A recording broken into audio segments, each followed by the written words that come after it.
So guys, if you ever told me that at some point someone would say that they'll ever leave the United States, at some point I would have called you a liar. Like, to me, in my mind, America was like, if you ever grew up in a church, you know, when they describe like the afterlife, a place of milk and honey, peace, tranquility, love. But right now, like, bro, when what I see in the media, I'm not sure whether that ideal of America, freedom. There is money there though, but the freedom, peace, I don't know. I don't know. I don't know about that anymore. So we are going to watch this creator and try to understand how she sees the United States 6 years as an outsider now, because she's now an outsider who was inside, but now she lives outside. And please, please, please remember to subscribe. Subscribe. So let's go. If you grow up in the United States, you're taught a very specific story. The place I hope to have grown up. I was like, oh my god. Nowadays I'm like, I would probably have been shot. I'm not sure. But that place, people just get shot. Like, anyway. It's the best country in the world, that it has the most freedom, the most opportunity, that... Freedom, no. I've realized American freedom depends with where you lean politically. Yeah. If you lean liberal and you say something that goes against conservatives will be like, arrest him. And sometimes I see the same with liberals too, like, arrest him. But again, the people on the right are more willing actually arrest you and then claim freedom. So American freedom, I don't know. Some of the shit that happens there happens in America nowadays, kind of happens in Kenya too, where they'll just arrest you for no reason. And sometimes they arrest you and the judge is like, why is this guy being detained? Release him. And then they'll wait for you outside and then arrest you again. I've seen that in the United States. Everyone wants to move here, and that if life feels hard, it's usually a personal problem and not a systemic one. To us, the idea that you can move to America and fail, it's a no. Like, you can never leave someplace in Africa. I'm going to give an example of Africa because that's where I come from. And then you move to United States and then fail is a totally unheard of. It's such that if you fail, this presumption is usually it is that you are the problem. The presumption is that you are the problem. And you have to do a lot to rebut that presumption. Here's the part that most people don't realize. You don't fully understand how American life feels until you live somewhere that runs on a completely different baseline. Not necessarily better, just different enough that it exposes all the stresses that you were subconsciously carrying. If you showed me this video when I was like in high school, I would have run you out of the room. I'd be like, get the fuck out of here. Get out. Coming here condemning America, that's the best place to be. Just say you're a loser. Just admit it. Well, I'm not sure. I'm not sure I would say that anymore. For context, I moved to France in 2019 for what was supposed to be just a one-year exchange. It was a one-year live-in nannying job in Paris that turned into another year, and then 3 more. And now, 6 years later, For a black woman, I'll give this to her. Honestly, like, statistically, I tend to believe black women go through a lot in the United States. Even at the hands of their own black men. Sometimes I read stuff and I'm like, if he felt she moved somewhere that kind of gave her that peace. Go girl. realized that I'm not still here because I planned it this way. I'm still here because every year going back to the US just made less and less sense for me. No, there was a story about this I read about, I can't remember the name. It was a black man in the United States went to Europe in the 30s, and when he was standing at a bus station, he was waiting for the colored bus, and someone asked him, "Yo, you've been standing here for hours." It's like, "I've been waiting for the colored bus and I can't see." And someone told her, no, we don't do that shit here. That shit of colored bus and these are the bus, like segregation, we don't do it here, but the next time a bus pulls up, just jump in. And that man says that evening when he was walking back to his hotel room, he met a bunch of prostitutes and they were fighting over him as a black man. don't know why. That's why some black men are like only white women. That's besides the point. He says after living in the UK for some years, and then he went back to United States. Bro said he landed in United States. He was coming off the ship, and just immediately a white man put him in his place. One of the biggest shifts I've noticed since leaving the US is that I'm not constantly on guard anymore.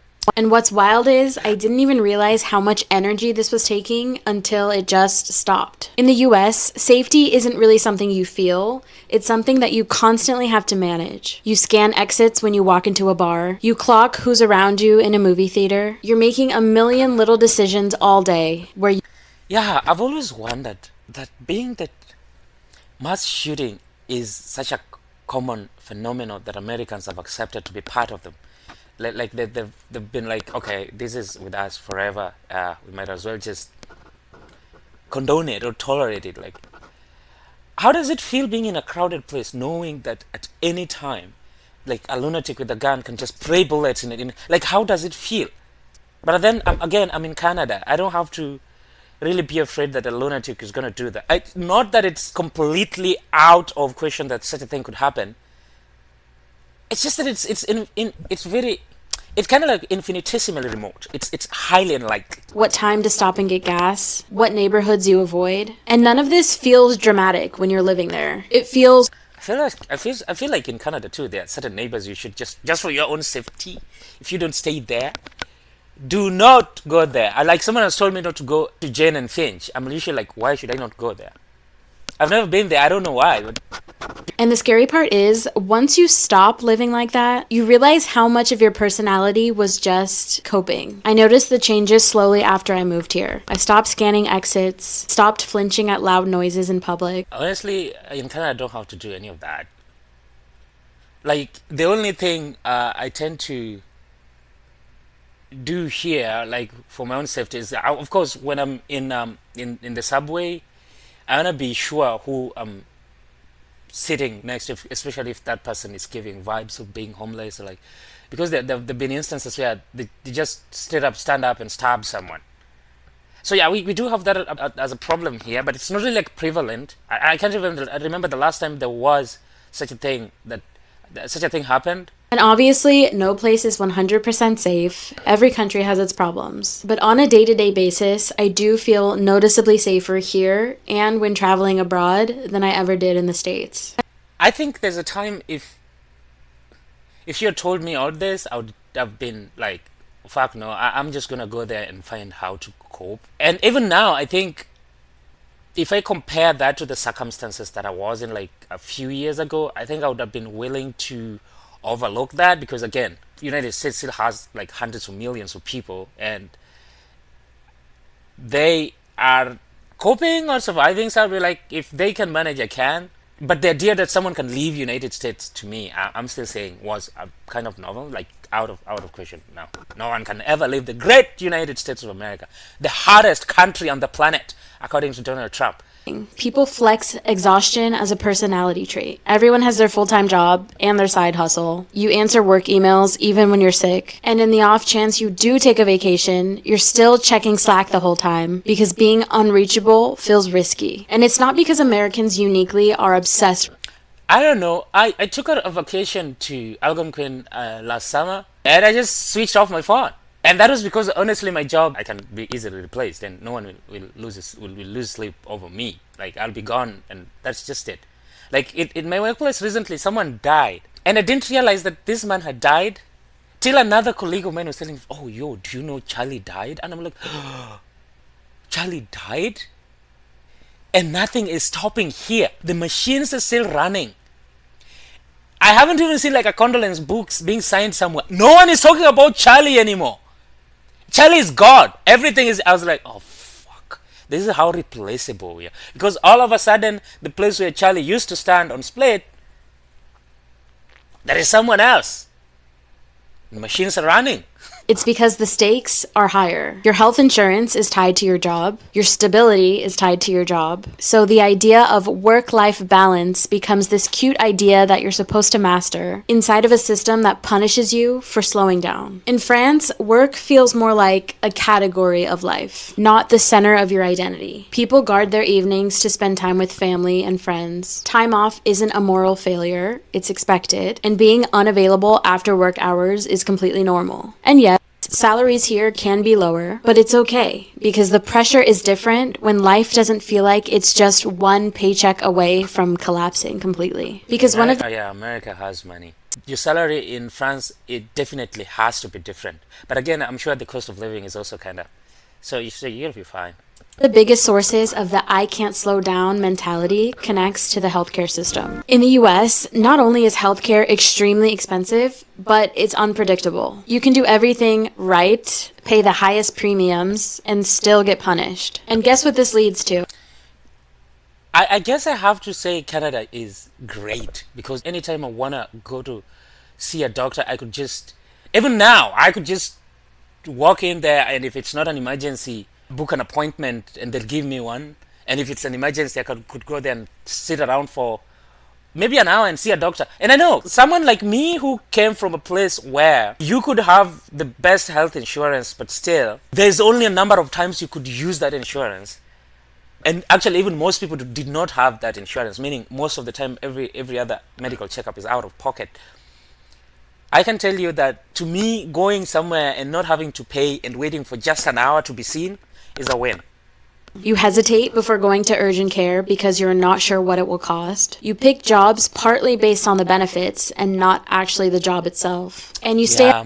A lot of people stick by my job and are not leaving. Like they leave, but like they have one foot out because of benefits that my job gives. It has great benefits.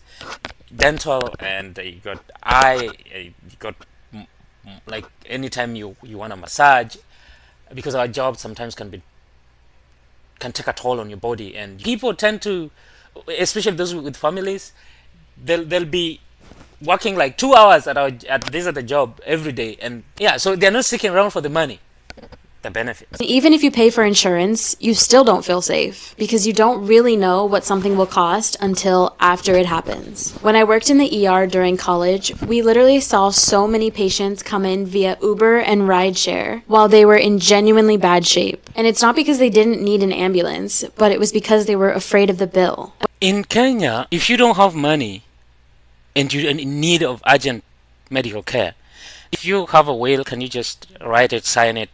Because the chances of you dying in a hospital are there. People have died inside of an ambulance. Why? Because a hospital would not admit them. Why? Because they didn't have money at that very moment. Like they didn't have the required amount of money for admission at that very moment. Like there, healthcare is a business. The most unfortunate thing about that is that even in government-run hospitals, that tends to happen. So if you're poor, you're dead. Sure, the US has access to some of the top doctors and some of the most high-quality advancements in medical technology. That is true. But what good is all that if we can't even afford to use it? I actually have a question, by the way. America's economy is, I don't know, $30-something trillion. They spent $2 trillion, 20 years fighting a war that they lost. They're claiming that this is their hemisphere. They want oil in Venezuela. They want Greenland. They want this. They want that. And America is hard, according to Trump. Then what happened? Just give people medical cover. But then the funniest thing that even that divides people in America. Even the people most likely to benefit from it do not want it.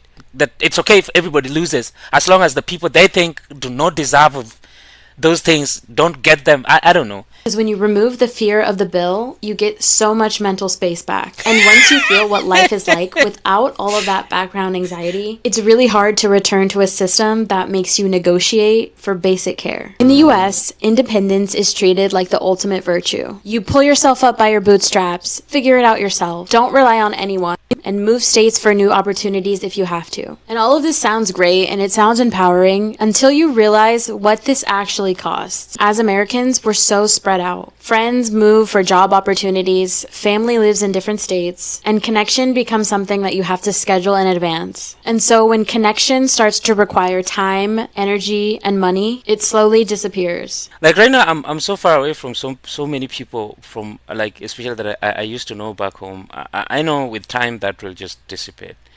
I mean, we had our fair share of time together. I might as well accept that that connection is gone. So right now we'll be like occasionally, hi, how are you doing? How have you been? And that's just it. To me, the idea that someone can be like, I left America because America wasn't working for me. There's a time I would have considered that as strange, but this creator has painted a very, very good picture. We'll be watching more of such videos and reacting to them. In the meantime, please remember to subscribe. And why do you need to subscribe? Because it is good to do so.